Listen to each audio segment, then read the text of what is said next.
दोस्तों, क्या आपने कभी सोचा है कि Shahrukh Khan, Thomas Shelby, James bond या फिर ब्रूस वेन, इन सभी लोगों में क्या चीज कॉमन है? ये लोग अपनी रियल लाइफ में तो काफी ज्यादा क्वाइट और इंट्रोवर्ट हैं, लेकिन फिर भी इनकी पर्सनैलिटी इतनी ज्यादा अट्रैक्टिव कैसे है? क्योंकि किसी भी रूम में एंटर करते हैं ना, तो आसानी से ही सभी लोगों का ध्यान अपनी ओर खींच लेते हैं। अब देखो, हर इंसान के पास शाहरुख खान की तरह या फिर ब्रूस वेन की तरह लुक्स तो नहीं हो सकता है, लेकिन जो इनकी अट्रैक्टिव सोशल स्किल्स होती है ना, उसी के बारे में आज की इस वीडियो में मैं आपको बताने वाला हूँ। ये बात आपको जरूर से समझ लेनी चाहिए कि लोग एक अट्रैक्टिव इंसान के प्रति सिर्फ उसके लुक्स को देखकर ही अट्रैक्ट नहीं होते हैं, बल्कि उसकी बॉडी लैंग्वेज, बात करने का तरीका और उसकी जो ओवरऑल पर्सनैलिटी होती है ना, वो भी बहुत ज़्यादा मैटर करती है। इसीलिए आज की इस वीडियो में मैं आपको टॉप 5 ऐसे सीक्रेट्स के बारे में बताने वाला हूँ, जिसकी हेल्प से आप आज से ही बहुत ही ज़्यादा अट्रैक्टिव पर्सन दिखोगे। जिसमें सबसे पहला होता है डेवलप डार्क कॉन्फिडेंस। काफ़ी सारे लोग बहुत ही ज़्यादा क्वाइट और इंट्रोवर्ट होते हैं, जो कि सोशली बहुत ही ज़्यादा लेस एक्टिव होते हैं। मतलब उनकी पर्सनैलिटी काफ़ी ज़्यादा मिस्टीरियस सी नज़र आती है, लेकिन जब भी वो लोगों से मिलते हैं ना, लोगों से बात करते हैं, तो वो आसानी से अपनी बातों से लोगों को प्रभावित कर पाते हैं, उन्हें आसानी से चौंका देते हैं, क्योंकि ये लोग अपने अंदर एक डार्क कॉन्फिडेंस रखते हैं। और डार्क कॉन्फिडेंस होता है, dark confidence is being less invested in other people's perception of you than in your own perception of yourself. यानी कि आप इस चीज को बिल्कुल ही नकार देते हो कि लोग आपके बारे में क्या सोचते हैं, आपको किस नजर से देखते हैं, वो आपको विनर समझते हैं, लूजर समझते हैं, बल्कि आप ऐसे रिएक्ट करना शुरू कर देते हो जैसा आप अकेले में ज्यादातर समय खुद के बारे में महसूस करते हो, ज्यादातर समय खुद के बारे में सोचते हो। अगर आप खुद को एक विनर की तरह लेकर चलते हो ना, तो आप एक विनर की तरह रिएक्ट करना शुरू कर देते हो, और इसे ही हम कहते हैं डार्क कॉन्फिडेंस। आप कभी भी डार्क कॉन्फिडेंस को एक पर्सनैलिटी ट्रेट की तरह बिल्कुल भी मत समझो, बल्कि आप इसे एक एबिलिटी की तरह समझो, जिसे आप जब भी यूज करते हो जब आपको इसकी जरूरत होती है। आप बिल्कुल भी एक एक्सट्रोवर्ट टाइप पर्सन नहीं हो, जो कि राह चलते किसी से भी बहुत ही ज्यादा आसानी से ही बात करना शुरू कर देता है, पूरे कॉन्फिडेंस के साथ बात करता है, और जो कि लोगों को आसानी से ही हंसाना जानता है। इसका सेल्फ कॉन्फिडेंस बहुत ही ज्यादा हाई है। ये तो हो गया एक नॉर्मल कॉन्फिडेंस वाला इंसान, लेकिन आप एक डार्क कॉन्फिडेंस वाले पर्सन हो, जो कि हर सिचुएशन में, ज्यादातर सिचुएशंस में बहुत ही ज्यादा शांत रहता है और लोगों की बातों को ध्यान से सुनता है, और अपनी थिंकिंग से रिलेट करके बात को इतना ज्यादा इजी बना देता है ना, टॉपिक को, कि लोग उससे आसानी से रिलेट कर पाते हैं, और जो उसकी बातों को कभी भी नहीं भूल पाते। जब भी लोग उससे मिलते हैं ना और उससे बात करते हैं, तो उसकी बातों से काफी ज्यादा प्रभावित होते हैं, और ये चीज उनके लिए काफी ज्यादा अट्रैक्टिव सी होती है। आप कभी भी शो ऑफ नहीं करते हो, बिल्कुल भी ये नहीं सोच रहे होते हो कि सामने वाले को इंप्रेस कैसे करना है, मुझे क्या बोलना चाहिए, क्या नहीं बोलना चाहिए, कहीं उसे मेरी बात का बुरा ना लग जाए, और बिल्कुल भी सेल्फ डाउट से नहीं भरे हुए होते हो। और क्योंकि आपका कंट्रोल सामने वाले पे नहीं बल्कि खुद पर होता है। देखो, कॉन्फिडेंस का ये मतलब बिल्कुल भी नहीं होता है कि आप सामने वाले को ये दिखाना चाह रहे हो कि देख, मैं कितना ज्यादा कॉन्फिडेंस पर्सन हूं, मैं अपनी बातों को कितना ज्यादा कॉन्फिडेंस के साथ बोलता हूं। नहीं, बल्कि कॉन्फिडेंस का रियल मीनिंग ये होता है, जैसा आप अपने बारे में असल में फील करते हो ना, अपने अंदर महसूस करते हो, वैसे ही आप खुद को पसंद भी करते हो और एक्चुअल में एक्सेप्ट भी करते हो। और जब आप किसी ग्रुप के बीच में खड़े होते हो ना, तो खुद को वैसे ही लोगों के सामने प्रेजेंट भी करते हो। कभी भी कुछ एक्स्ट्रा स्मार्ट बनने की बिल्कुल भी कोशिश नहीं करते हो। इसे हम रियल कॉन्फिडेंस कहते हैं, और इसे हम डार्क कॉन्फिडेंस भी कहते हैं। देखो, ज्यादातर मूवीज में हमें यही दिखाया जाता है कि वुमेन्स हमेशा एक ऐसे मैन की तरफ ही अट्रैक्टेड फील करती हैं, जो कि बहुत ही ज्यादा सीरियस रहता है, मतलब बहुत ही ज्यादा कम बोलता है और लोगों की बातों को बहुत ही ज्यादा ध्यान से सुनता है। लेकिन जब भी कुछ बोलता है ना, तो अपनी बात को ऐसे बोलता है कि सामने वाला सुन के उसे एकदम से चौंक जाता है, एकदम से वो जॉय सा फील करता है, एक्साइटमेंट सा फील करता है। जैसे कि थॉमस शेल्बी हो गया, हार्वी स्पेक्टर हो गया, या फिर बैटमैन का रॉबर्ट पैटिंसन ही ले लो। ये सारे ऐसे लोग होते हैं जो कि अपनी बातों को बहुत ही ज्यादा कम शब्दों में, बहुत ही स्ट्रेट फॉरवर्ड होकर समझाना जानते हैं, और ये एक इंपॉर्टेंट स्किल होती है, जो कि इनकी पर्सनैलिटी का बहुत ही ज्यादा इंपॉर्टेंट पार्ट होता है, जो कि इन्हें बहुत ही ज्यादा अट्रैक्टिव दिखाता है।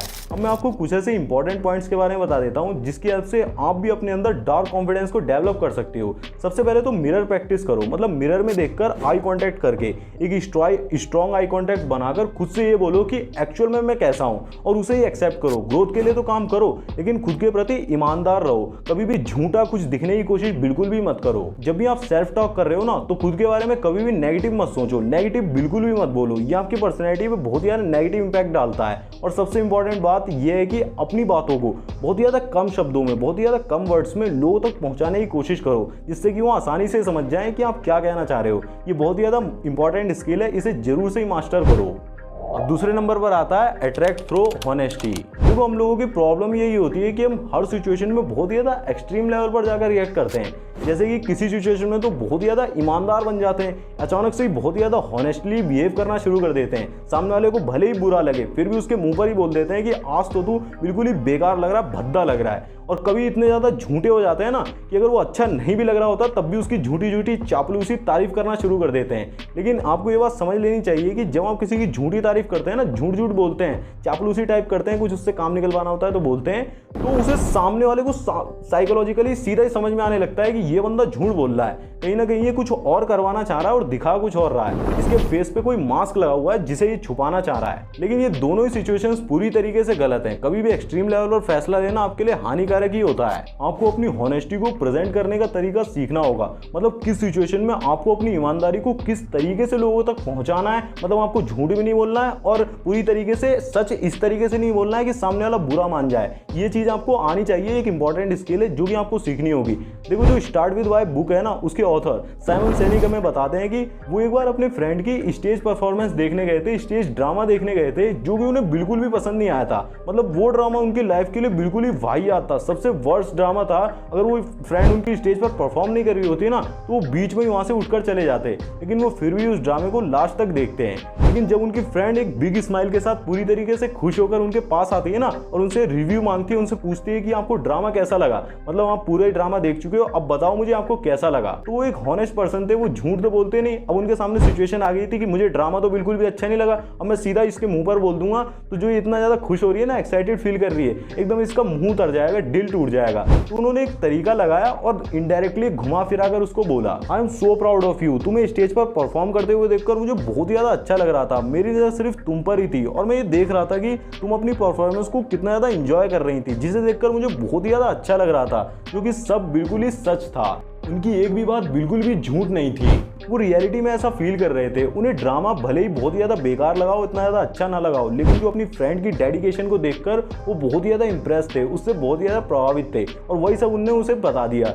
और फिर उससे अगले दिन उन्होंने अपनी फ्रेंड को कॉल करके एक एक करके सारी बातें बताएं, जिसकी वजह से उन्हें ड्रामा बहुत ही ज़्यादा वाहियात सा बेकार सा लगा। और उनकी फ्रेंड भी उन बातों को बहुत ही ज़्यादा ध्यान से सुन रही थी और उनसे रिलेट भी कर पा रही थी, जो कि एक रैशनल कॉन्वर्सेशन थी। और उसके बाद उनकी फ्रेंड ने उन्हें थैंक्स भी बोला, उनकी हॉनेस्टी के लिए थैंक्स बोला, मेरे साथ हॉनेस्ट रहने के लिए थैंक यू। देखो मेरी एक पर्सनल ट्रिक है जिसे मैंने काफी सारी वीडियोस में पहले ही बताया हुआ है। आपको कभी भी अगर कोई लड़की या फिर लड़का आपसे पूछ रहा है ना कि मैं कैसी लग रही हूँ, तो आपको कभी भी सीधा ये नहीं बोलना है कि तुम बेकार लग रही हो या फिर तुम अच्छी लग रही हो, ब्यूटीफुल लग रही हो। आपको कुछ घुमाना है, जैसे कि उसकी ड्रेस अगर पिंक कलर की है ना तो आपको ये बोलना है कि पिंक कलर की ड्रेस तुम पर काफी ज्यादा जच रही है, लेकिन ये तुम्हारी स्कर्ट है ना, अगर ये थोड़ी इस टाइप से डिजाइन में होती है ना, इस तरफ से कट होता तो ये और भी ज्यादा अच्छी लगती। इस तरीके से आप पता क्या करते हो, उसके दिमाग में पहले से ये चल रहा है कि कहीं ना कहीं कुछ कमी है, लड़कियों का होता ही है, उनके दिमाग में रहता है कि कुछ कमी रह गई है। अब आप उसकी थिंकिंग से मैच कर जाते हो तुरंत से ही।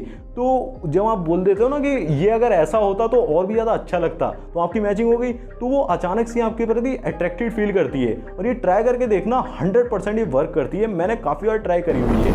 ये आपको उसकी नज़रों में काफ़ी ज़्यादा अट्रैक्टिव बना देती है। तीसरे नंबर पर आता है बी जेनरियस। दोस्तों इन दोनों सिचुएशंस को गौर से सुनो। एक हीरो है जो कि विलन को मार के सारा सोना खुद ही लेकर चला जाता है, वहीं दूसरा हीरो है जो कि विलन को मार के सारा सोना गांव के गरीब लोगों में बांट देता है। अब आप इन दोनों हीरोज में से कौन सा हीरो सबसे ज्यादा पसंद आया? ऑब्वियसली सेकंड वाला, और ये होता है जेनरियोसिटी की वजह से। इसीलिए आप कितना ज्यादा रिसीव करते हो, सामने वाले से कितना ज्यादा लेते हो, इसकी बजाय इस चीज पर फोकस करना चाहिए कि आप सामने वाले को कितना ज्यादा देते हो, कितना ज्यादा गिव करते हो। फिर वो चाहे रिस्पेक्ट हो, प्यार हो, लॉयल्टी हो या फिर मनी ही क्यों ना हो। आपको हमेशा लोगों से कुछ लेने के बारे में सोचने की बजाय कुछ देने के बारे में सोचना चाहिए। जैसे कि कभी किसी को सीट ऑफर कर देना, कभी किसी की हेल्प कर देना, लोगों के नाम याद रखना, please, excuse me, thank you जैसे वर्ड्स का यूज करना, या फिर किसी को ऐसे ही रैंडमली कॉम्प्लीमेंट दे देना, या फिर सामने वाले को और भी ज्यादा अच्छे से सुनना। ये सभी ऐसी छोटी मोटी चीजें हैं जिससे आपको सामने वाले के दिमाग में अपना एक पॉजिटिव परसेप्शन क्रिएट करने में बहुत ज्यादा हेल्प मिलती है। ये चीजें लोगों की नजरों में आपकी रिस्पेक्ट को काफी ज्यादा इंक्रीज कर देती हैं और आप एक बहुत ही ज्यादा पोलाइट और हम्बल पर्सन नजर आते हो। जब आप सामने वाले को इंपॉर्टेंट फील कराते हो ना, तो इससे उनका कॉन्फिडेंस काफी ज्यादा बूस्ट होता है। वो आपकी प्रेजेंस में काफ़ी ज़्यादा कॉन्फिडेंट और बेटर फील करने लगते हैं, जिसे वो कभी भी नहीं भूल पाते हैं और यही चीज़ उन्हें आपके लिए बहुत ही ज़्यादा अट्रैक्टिव सा बना देती है। चौथे नंबर पर आता है हैंडल इंसर्ट स्मूथली। ये बहुत ही ज़्यादा इंपॉर्टेंट स्किल है। जब आप खुद पर काम करके अट्रैक्टिव बनोगे ना, तो जरूर से ही ऐसा होगा कि लोग आपकी तरफ आसानी से अट्रैक्ट होने लगेंगे, लोग आपको बहुत ही ज़्यादा प्यार करना शुरू कर देंगे। लेकिन वहीं पर कुछ लोग ऐसे भी होंगे जो कि आपसे बहुत ही ज़्यादा जेलस फील करेंगे। मतलब कई बार आपके सामने ऐसी सिचुएशन आ जाएंगी, ऐसी सिचुएशन से आपको डील करना पड़ेगा जहां पर लोग जानबूझकर ही आपको नेगेटिवली डाउन करने की कोशिश करेंगे, आपके आत्मविश्वास को ठेस पहुंचाने की कोशिश करेंगे। लेकिन प्रॉब्लम तो जब आती है जब आप ऐसी सिचुएशंस में अचानक से बहुत ही ज़्यादा डिफेंसिव होकर और एकदम ही एग्रेसिव होकर गुस्से में आकर बहुत ही ज़्यादा नेगेटिवली रिएक्ट करना शुरू कर देते हो। ये और कुछ नहीं, सिर्फ आपकी इनसिक्योरिटी को ही दिखाता है और ये दिखाता है कि आप अंदर से कितने ज़्यादा कमजोर हो, खुद के प्रति कितना ज़्यादा इनसिक्योर हो। और यही एक चीज़ आपको एक वीक पर्सनैलिटी वाला इंसान बना देती है।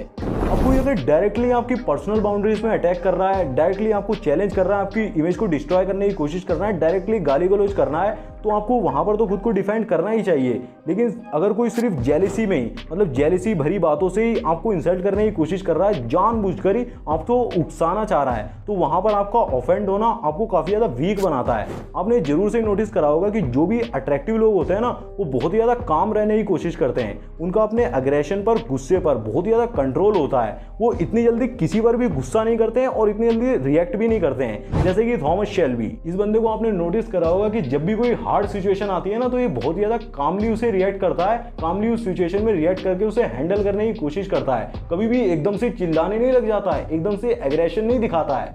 आपको समझना होगा कि अपने गुस्से पर कंट्रोल होना आपके लिए एक पावर होती है। जब आपका खुद के गुस्से पर कंट्रोल होता है ना, तो वो आपकी काफ़ी ज़्यादा हेल्प कर सकती है। लेकिन अगर आपका खुद पर गुस्से पर कंट्रोल नहीं है, तो आपको पूरी तरीके से डिस्ट्रॉय भी कर सकती है, जलाकर राख भी कर सकती है। गुस्सा एक आग की तरह होता है, जो अगर आपके हाथ में है तो आप सामने वाले को भी जला सकते हैं, और अगर गुस्सा आपको कंट्रोल में नहीं है तो आप खुद भी जल सकते हैं। तो आप हमेशा ही ऐसे लोगों के प्रति सबसे ज़्यादा अट्रैक्टिव फील करते हो जो कि बहुत ही ज़्यादा काम होते हैं, हर सिचुएशन में शांत रहने की कोशिश करते हैं, ना कि ऐसे लोगों के प्रति जो कि तुरंत से छोटी छोटी बातों पे बहुत ही जल्दी इरिटेट हो जाते हैं और जोर जोर से चिल्लाना शुरू कर देते हैं। इसीलिए आप भी अट्रैक्टिव दिखने के लिए कभी भी लोगों की बातों को, उनकी इंसल्ट्स को अपने दिल से मत लगाओ। वो जो बातें बोल रहे हैं ना, उन्हें बहुत ही ज्यादा लाइटली लेकर ह्यूमर से जवाब दो। जैसे कि आप शाहरुख खान को ही देख लो, जो कि अपने विटी और सैवेज रिप्लाईज के लिए जाने जाते हैं, और ये उनकी अट्रैक्टिवनेस का सबसे स्ट्रॉन्ग पार्ट है। जब आपके आसपास के लोग ये नोटिस करते हैं ना कि आप बहुत ही ज़्यादा पोलाइट से रहते हो, मतलब आप फालतू की बातों पे इतनी जल्दी रिएक्ट नहीं करते हो, जब भी कोई आपकी इंसल्ट करता है ना,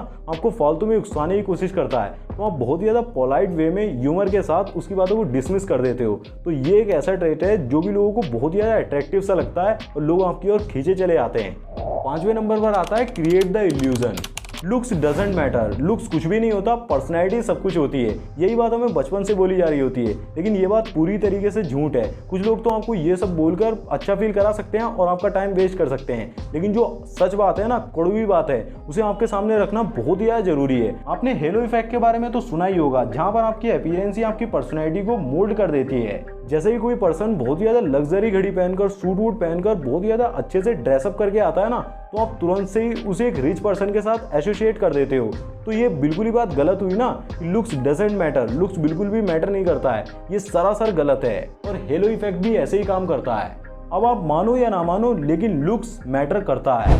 हमेशा किताब को उसके कवर से जज किया जाता है, और अगर कोई इंसान इसका उल्टा बोल रहा है ना, तो समझ जाओ कि वो झूठ बोल रहा है। और जितना जल्दी आप इस बात को एक्सेप्ट कर लेते हो ना, उतना ही जल्दी आप इस पर एक्शन भी ले पाओगे, क्योंकि कुछ हद तक अपने लुक्स को बदला जा सकता है, उसमें इंप्रूवमेंट किया जा सकता है। तो सबसे पहले आप अपने दिमाग से ये बात बिल्कुल ही निकाल दो कि आपके फेशियल स्ट्रक्चर या फिर आपकी स्किन टोन ही आपका लुक्स होता है। नहीं, बल्कि आप जितने ज़्यादा गुड लुकिंग या फिर चार्मिंग लगते हो ना, उसमें आपकी ओवरऑल अपीयरेंस मैटर करती है। आपको अपने सर से लेकर जूतों तक सब कुछ फिक्स करना होगा, और इन सभी चीज़ों को फिक्स किया जा सकता है अगर आप इन 3 एरियाज पर काम करते हो तब। नंबर 1 फिजिकल फिटनेस, दूसरा ग्रूमिंग और तीसरा स्टाइलिंग। सबसे पहले आप अपनी फिजिकल फिटनेस पर काम करो। बॉडी बिल्डर की तरह बॉडी नहीं बनानी है, बल्कि अपनी बॉडी को बेस्ट शेप में लाने की कोशिश करनी है। डेली वर्कआउट करो। दूसरे में ग्रूमिंग पर आता है हमारे हेयर स्टाइल या फिर हमारे हाइजीन या फिर साफ सफाई, कितना ज़्यादा हम साफ सफाई अपने शरीर में रखते हैं वो सब आ जाता है। तीसरे नंबर पर स्टाइलिंग के अंदर आते हैं हम आपका ड्रेसिंग सेंस, किस तरीके से आप कपड़ों को कैरी करते हो, किस तरीके से आप कपड़े पहनते हो। आपके कपड़े ज़्यादातर आपके शरीर पर ढीले ढाले तो नहीं रहते हैं। आप हमेशा ये बात याद रखना कि महंगे कपड़े पहनने से कभी भी कोई स्टाइलिश नहीं हो जाता है, बल्कि जो इंसान किसी भी कपड़े को सही तरीके से कैरी करता है, किस तरीके से उसका वॉल्यूम मतलब किस तरीके से वो कितना बड़ा होना चाहिए उसे कैरी करता है, वही इंसान स्टाइलिश नजर आता है और उसी के प्रति लोग अट्रैक्टिव फील करते हैं। वरना आप कितना ही महंगा कपड़ा ले लो, अगर वो ढीला ढाला लग रहा है ना, तो कोई भी आपके प्रति अट्रैक्टिव फील नहीं होगा, बल्कि आपको भिखारी समझ के भीख और देने लग जाएगा। अगर आप इन तीनों एरियाज पर काम करके अपनी फिजिकल अपीयरेंस की ग्रोथ कर लेते हो ना, तो आपका आधा काम तो समझो हो गया। फिर आपको अपनी पर्सनैलिटी पर काम करना होगा। अगर आप ये जानना चाहते हो ना कि 6 ऐसी वो कौन सी क्वालिटीज़ होती हैं जिनको अगर एक वुमेन किसी मैन के अंदर नोटिस कर लेती है, तो उसके बाद वो खुद को उसके पीछे जाने से रोक ही नहीं पाती है, उसके प्यार में गिरने से खुद को रोक ही नहीं पाती है। तो स्क्रीन पर एक वीडियो आ रहा होगा, उस पर क्लिक करके उसे एक बार जरूर से देख लो। 8 मिनट का छोटा सा ही वीडियो है, वो आपके लिए काफ़ी ज़्यादा हेल्पफुल होगा। मैं मिलूंगा आपसे उसी वीडियो में, तब तक के लिए बाय। जय श्री राम, जय हिंद, जय भारत।